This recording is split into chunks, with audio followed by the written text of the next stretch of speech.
On Ringling Brothers and Barnum Bailey's website, there is a list. The top 10 cool things we do for our animals. It seems somewhat out of place on the website for a company that the USDA has cited numerous times in the past decade for its treatment of animals. Since the circus was coming to town, PETA TV decided to put the list to the test. Number 1. Provide them with a safe and nurturing home. Like people, a wild elephant herd places top priority on providing a safe and nurturing home for its children. In this footage from Africa, a baby elephant has become trapped in the mud. Working as a team, mother, sisters, aunts, and cousins work to free her. In the wild, elephant babies stay with protective, extended families such as this one for at least 15 years. Ringling baby elephants, according to their website, are taken from their natural mothers at age 2, while still nursing to, and I quote, lay the groundwork for performing. Ringling trainer Troy Metzler, seen here in 2000, is a part of the team that lays this groundwork. But sometimes this forced weaning leads to tragedy. In 1998, Ringling paid $20,000 to settle USDA charges of failing to provide veterinary care for a dying baby elephant named Kenny, who was a little younger than the baby elephant being beaten by Troy in this footage. Kenny was forced to perform despite obvious illness, and was found dead in a stall in a pool of bloody diarrhea.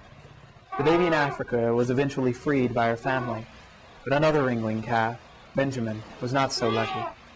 Baby Benjamin drowned in a small pool while trying to escape the pokes and prods of a handler chasing him with a bullhook. Benjamin died alone. No one had taught him to swim, and there was no herd of concerned relatives working to save him. Number 2, ensure they get a nutritious diet. Elephants in the wild thrive on fresh vegetation. Ringling's elephants are primarily fed a bland diet of hay and grain. The only time they're able to forage for fresh vegetation is as they are herded from train boxcars to performance arenas. But handlers stop this most natural of behaviors by pushing them away or beating them with bullhooks. Number 3, groom them daily. This is undercover footage of a Ringling grooming session. Keep in mind that despite their size, the elephants being beaten here are still just babies.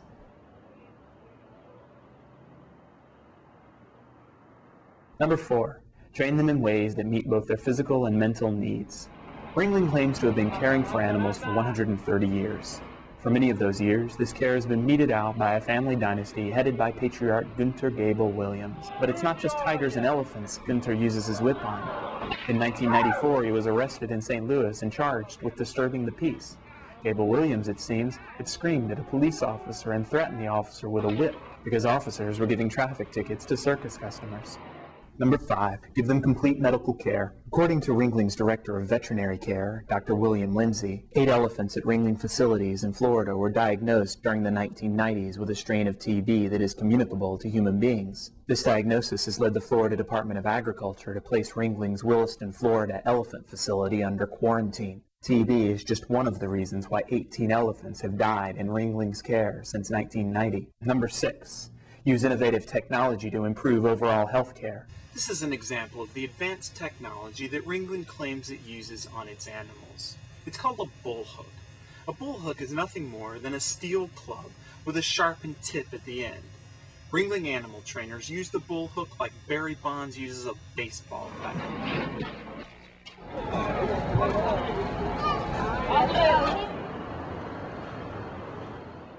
Number 7, keep them fit through exercise.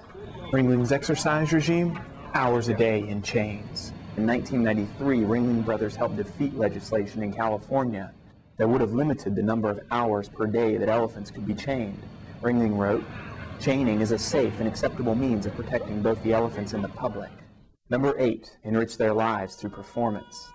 In nature, bears don't ride bicycles, elephants don't stand on their head, and a tiger would never hop on his hind legs. It takes total intimidation to force them to perform these acts under the big top. It makes sense then that in 2000, Ringling strenuously opposed wording in USDA draft policy that read, "Hot shocks, shocking collars, or shocking belts should not be used for training or to handle the animals during exhibition."